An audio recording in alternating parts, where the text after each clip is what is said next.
G'day and welcome to Down Under Sports, where we talk all things sports related, just down under. I'm your host, Christopher Spreezy, and I'm joined with Andrew Theo. How's it going, mate? Andrew. Look, it's been a long 5.5 months. It really has. Lockdown 1, lockdown 2. We still found a way to get a show in between, but here we are and the show goes on. The show must go on. Guys, today's show is brought to you by Olympian Biscotta, a traditionally baked delicacy enriched with premium dark cocoa. Also available in roasted almonds, Turkish delight, dates, and aniseed and sultanas. So, a lot has happened since our last show. Yes. I personally want to talk about, Let me guess. Liverpool winning the league. of course, how does it feel after 30 years of enjoying the perch, enjoying being at the top, enjoying watching Liverpool suffer, always coming close but always so far, and yet here we are today with that EPL title we've been craving for so long. Well, Andrew, I remember back in October 2019, like over a year ago, you saying, "Oh, it's in the bag, it's in the bag." For a while there, I wanted the season to end and that, but the show must go on. You guys won the league. You had a great season. So congratulations to you. What more do you want? Honestly, there was nothing more that we wanted from that, and I think things just went well. You know, it wasn't exactly, we said it all season long, it wasn't as if we were smashing teams by 5 goals. I kind of wish we were, but Yeah. you know, you can't be greedy. But at the end of the day, champions win when they get over the line, pretty much just over the line each game. And you know, there was a lot of 2-1 victories, there was a lot of 1-0 victories. And I think it was just a professional season on our behalf, and it's going to be really, really hard for us to follow that right now. And you are obviously happy that the season continued restarted back in June. Yep, I think the fact that we actually did finish, even without fans, you know, the game still happened. Yep. There's nothing to null and void about it. I would have been pretty disappointed if the season ended like it did in some other leagues. Yep. But like we say, the show went on and we lifted that title. So congratulations on that. I know that's a long time coming for you, so I hope you enjoyed it. As you can see, there's you probably can't see it on screen, but there's a jigsaw that Andrew completed. Which how long did it take you to do that, Andrew? Oh, look, it came in like 6 big pieces, so I put that together in about a minute. Oh, no, a minute. It took you a minute to make. Yeah, they weren't broken, so I just decided, you know, there's one corner here, one corner there. They didn't break it up for me in the box. That's a bit cheating, isn't it? So I thought I'd publicly announce that I didn't actually do it. And that's the Champions League one, by the way. It took me that long to come. Oh, that's fantastic. Soon to come, the jigsaw of the Premier League. Have you actually ordered it? Yes. Oh, beautiful. Yeah, Make sure you let me know when that arrives. Yeah, and we'll do it together. Oh, I don't know about that, sweetheart. I do not know about that. Guys, another big story, because we're going to recap what's happened in the last 5.5 months, is Messi wanting to leave Barca. What are your thoughts on that, Andrew? That was a massive scandal, and even though there was like serious rumours, serious Man headlines, City, yeah. I Done deal to Man City. always thought that a bigger name as Messi, it's not going to be as easy as they thought. Yeah. There was a lot of, obviously, politics going behind it. There's a lot of, you know, corruption, and Messi still doesn't want to be there, but at the end of the day, they've kept him there for another season. We'll see what happens. It's kind of like he's held hostage for this I think season, so. isn't it? And he's not performing too well this season. I don't think he's scored a goal as of today. I could be wrong on that, but I don't think he has. So, do you think he'll be at Barca next season? I don't think so. I think, first of all, Reunited with Pep?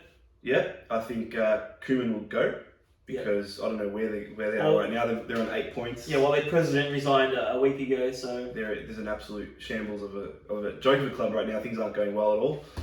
What's happening with Messi? I think this will be his last season, you know. But now, with the president he had a big problem with gone, do you see him staying? I don't think so. No. You know? No. Damage is done? Damage is done. Season's already, like, he'll do whatever he can to, you know, perform at his best like he usually does, but I don't see him being there after this season. Nice. So, obviously, Real Madrid won La Liga. What are your thoughts on that?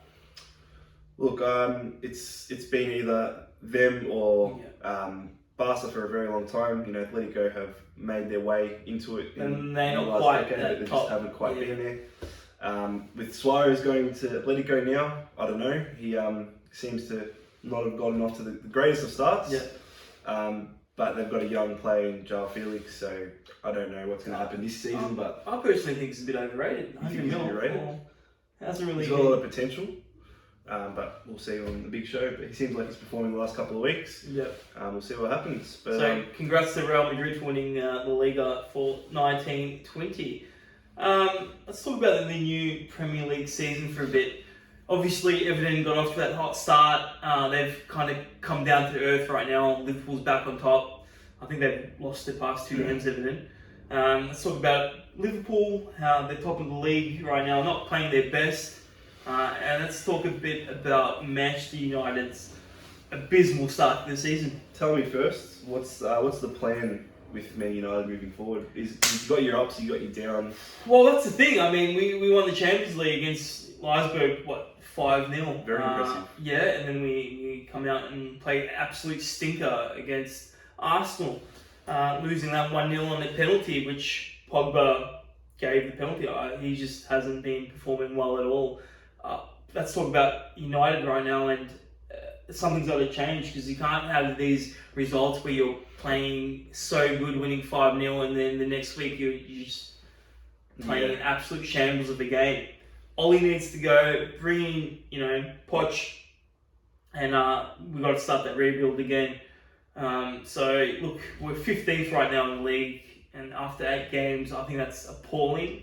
I think that's shocking, and I think it's still early days, The thing that I like to put a positive spin on everything, I guess, but with United being up and down, it has been possible to put 5 against Leipzig. You have got your Rashes, you have got your Fernandes, you have got your the moment of brilliance. Yeah. A season ago, you were up and down, you were getting your wins, you were getting your losses, probably same sort of position table-wise, but your good performances weren't as good as they are now. So I feel like you've progressed in the sense that you are now attractive to watch instead of dull and boring. Like that, I was honestly, for 2 or 3 years, I couldn't watch a game of yours. As much as I don't like your club, this season you've shown games where you're absolutely amazing to watch in terms of counter-attacking, speed forwards. Your young players are now old enough and getting mature. Rashford's obviously becoming a big name. Got to keep him, but if you maybe sack Ole Gunnar Solskjaer, does that disrupt your flow? I don't know. Obviously, because he's still 15. We also had a shocking summer signing season. I mean, we were out for Sancho. We're going to get him. We're not going to get him. We're going to get him. We didn't get him. We signed a 33-year-old Cavani, who's played 3 games, hasn't done anything. I don't expect him to do anything because he hasn't had a pre-season to adapt to the team. And our summer signings, Van de Beek, I think he's a great player. He's not starting. He's on the bench. He's coming on the 70th minute of the game. He can't really do much in 20 minutes, Andrew. I don't know why we just didn't pay him 120 mil for Sancho and just be done with it. Because I don't think he's coming to the club now. The whole summer signings were just horrible, an absolute joke.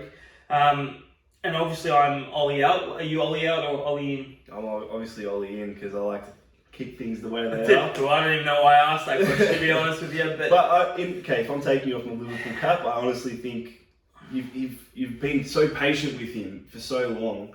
I would have sacked him a year ago. There's no progress there. There's no progress. I feel like there has been progress. Despite when you're on the table, I feel like there has been progress. Oh, well, and obviously you don't watch players, games. Probably not, but players like Sancho will probably never come, I don't think. You probably got to blame Ed Woodward for that rather than anyone else. Yeah, true. Well, that's the board. Spot on, man, Andrew. Absolutely spot on. What's next on the agenda? I think, again, let's talk about Liverpool in terms of a disaster of a start to the season, losing Van Dijk, having all these injuries. Yeah, it's horrible. You never want to see that. Having a 7-2 defeat to Aston Villa. I thought, I was extremely negative. I was talking about not even making the top 3. That's the same day that United lost 6-1, wasn't it? It's been a crazy season, I think, so far. It's been a crazy year. It's been a crazy year for starters. So I think it's too early to call anything. Yeah. I think 15th for United, obviously let the table progress a little bit.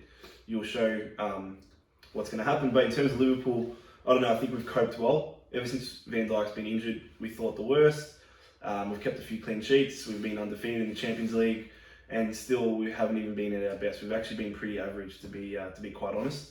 So let's just hope we build from that and, Absolutely. get them 3 points. Absolutely. We'll see what happens. It's still early days in the season.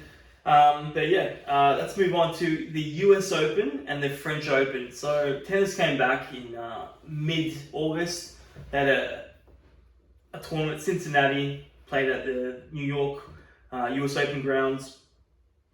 And then the week after was the US Open. So We had Djokovic winning Cincinnati, and then we had Dominic Thiem winning the US Open. What are your thoughts on the US Open, no crowds, and then we'll talk a bit about the French Open, the clay season after the US Open? It was very strange seeing the tennis season with them long sleeves, like kind of a bit colder climate. It was very strange. I found it quite difficult to watch without crowds. I think I can still watch soccer games without crowds, but tennis was even more difficult. I think I was very happy for the Dominic team to get that Grand Slam. Yeah.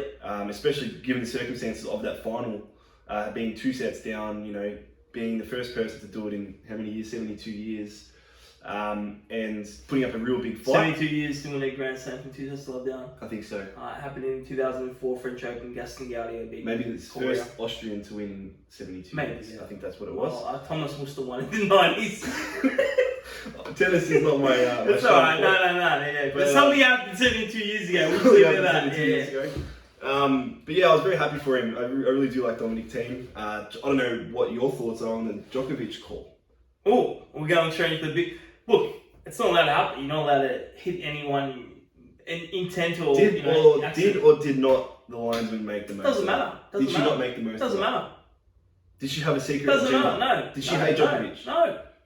All conspiracy theories now. I'm just getting questions. If you hit someone with a racket or a ball, you defaulted. How many times did Nadal, Roger Federer, anyone hit a ball boy? And all they did was they pat him on the head, said sorry, and got on with it. Never. It's happened multiple times. Never. What about... During a rally, if they missed it at return or something and the ball goes wayward and it hits someone, Exactly. Yeah, it happens. But never intentionally. Yeah. Do you think that was intentional? Do you think he aimed to hit the linesman? No, I don't think he aimed to hit the line, but he hit it. You can't... Do you agree with the decision to... 100%, 100%. Let me give you your thoughts about the US Open a bit. I mean, I'm really glad to see Dominic Thiem winning the US Open. He's made the final of the French Open twice, losing to Rafa, and he lost to Djokovic in the in the Australian Open this year, which is a great match, 5 sets. So I'm really happy that he went over the line and he's got his first major. I agree with you about it being odd without no fans, because I think so many people are on the pitch when you're playing a soccer game. And tennis is just the 2 people there and the umpire. It is a bit weird, but I know the French Open, they let 1,000 people come in a day. US Open was absolutely no one. But I think that's the way we're going to go forward with tennis, with the Australian summer coming up. I think there's going to be a limited capacity of fans, and obviously everyone's going to have to wear masks, minus the players. But 35-degree heat too. It's going to be hard. Yeah, it's going to be hard. But look, I'm sad because I have a close relationship with Stefanos Tsitsipas that he lost to Coric after having all those match points. But I think overall it was a good tournament. I think there was some great matches at the US Open, and hopefully next year we'll be back to normal and I'll be able to go again. Yeah, that'd be great. And how many people do you think will be able to make to the Australian Open crowd-wise? Because they normally rake in about... Ooh, that's tough. I know the tournament director, Craig Tiley, said they're looking to do a certain amount of fans, but nothing's been announced yet for the lead-up tournaments, for the ATP Cup and for Adelaide and whatnot. So we're just going to have to wait a few more weeks to find out what happens there. But obviously, I'm just happy that tennis is back, and I'm hoping with all my heart that the Australian Open will happen. I'm sure it will, because cases are so low in Melbourne. Thank God, things are going well. But we just have to wait and see what happens. Let's move to the French Open. So before we move on to the French Open, while we're still talking about Australian Open, do you think Federer will play? That's a good question, Andrew. And he recently said on an On Running talk, his new footwear sponsor, On Running. If you want to sponsor us on Running, you're more than welcome to. That he's planning to be in Australia in January. And he said he has a few years left. He's not ready to retire yet. So that's some good news for Federer fans. He's not retiring anytime soon. So I think Roger Federer will be here. A couple more years of Roger Federer. Hopefully, at least 2 more seasons. But yeah, like Federer, Nadal, Djokovic, they're all hitting, getting to the twilight years of the career, and we just got to enjoy them any way we can. Let's talk a bit about the French Open. Rafa winning his 13th French Open. Incredible. Absolutely incredible. 2020 now, in 2020. I honestly think that Rafael Nadal has got that Grand Slam record on his mind. He's known it for a while. He's definitely going to get it. I think he'll definitely get it. Is he going to win the Australian Open again, being the first person ever to win each Grand Slam twice? Federer's won the French Open once. Djokovic has won the French Open once. Nadal's won the Australian Open once. It'll be a difficult call, but I think it will be between, again, Djokovic and Nadal. Just depends who rocks up on the night better if they meet in the final. That is true. And back to the French. Back to the French, I think it was a good tournament. It was good to see at least a couple of fans, a couple of thousand, of course. Prior, you were saying that it was a bit weird seeing them for the long sleeve. That was at the French Open, not the US Open. Yeah, that's what I was referring to. And seeing Dominic Thiem with that black long sleeve. Seeing Stefanos Tsitsipas make it to the semis was quite incredible. I've got to say, that match against Djokovic in the semi-final, the tennis was next level. It was like something I've never seen before. Amazing. If you haven't watched that match, watch the highlights. Some amazing shot making in that match. And he was 2 sets down, right, for that match? Steph was, yes. And then he made it 5. Correct. Quite the fight he put in there, but I don't know, it doesn't have the legs in him that Djokovic clearly does. So, well, he lost the final 6-love first set. Yeah. It took a lot out of Djokovic too. Yeah. So good tournament all up, and again, a bit weird to see it in the winter clothes. Good tennis, and happy for Rafael Nadal to win his 13th. Beautiful. What's next? Let's talk about the NBA. This is your specialty. It's me and Stelios' specialty. Shout out to Stelios. I miss you, mate. Hopefully catch up soon. Wow. Yeah, look, I wasn't rooting for the Lakers. I was hoping the Bucks would win. I got my Greek heritage. I was hoping Giannis would get the win, but unfortunately it wasn't to be. Lakers were the best team in the bubble, and they beat the Miami Heat. In the year of Kobe Bryant passing, I think it was correct. Good point. Good point. And in that respect, I was quite happy to see, after how many years, the Lakers, how many years was 10. it? 10. So quite a good year to win it. And good on LeBron James. Yeah, I mean, sure. That's your basketball knowledge. Yeah, good on, congrats to LeBron. And hopefully the Bucks can go all the way next season. And don't ask me why I did that. I just did that. One last thing we're going to talk about. We're going to talk about Richmond Football Club, Richmond Tigers, winning their 3rd premiership in 4 seasons. Quite impressive. I think we all knew it was going to happen. It was a pretty tough call, probably halfway through the game, because Geelong started off great, didn't they? Yep, they started pretty good. They're pretty strong, but Richmond's been there so much in the last 5 years. They know what final footy's like, and so did Geelong. But I feel like they just turned it up at the right time. Dusty, what a player for the big games. He really steps up when it matters most, and what an incredible career Gary Ablett Jr. And to have an injury in his last game is quite a disappointment, but he pushed on. Apparently he dislocated it. He gave it a shot. And he gave it a shot, and that's all you want. That's all you see in Australian football. Dustin Martin to have 3 from 3 is unheard of. Norm Smith medal. Yeah, Norm Smith medals. That's the one, yeah. I cannot believe, out of 3 grand finals he's played, he's won all 3, and just goes to show what kind of player he is. He's up there when the game counts. When it's it's safe to say he's a Australian rules legend already. One of the best that's ever played the game. Yeah, don't really like him as a person, but do you know him personally? No, I don't. Then why don't you like him? I just don't like the way he speaks. Fair enough.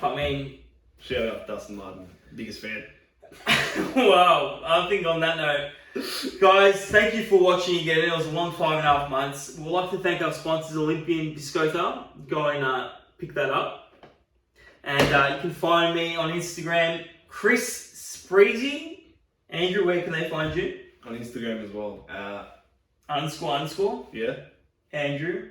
T. Or double A Andrew. Double A, yeah. Something like that. Link below, and follow us on Instagram, D.U.S down under the D.U.S down under sports. See ya. Ciao.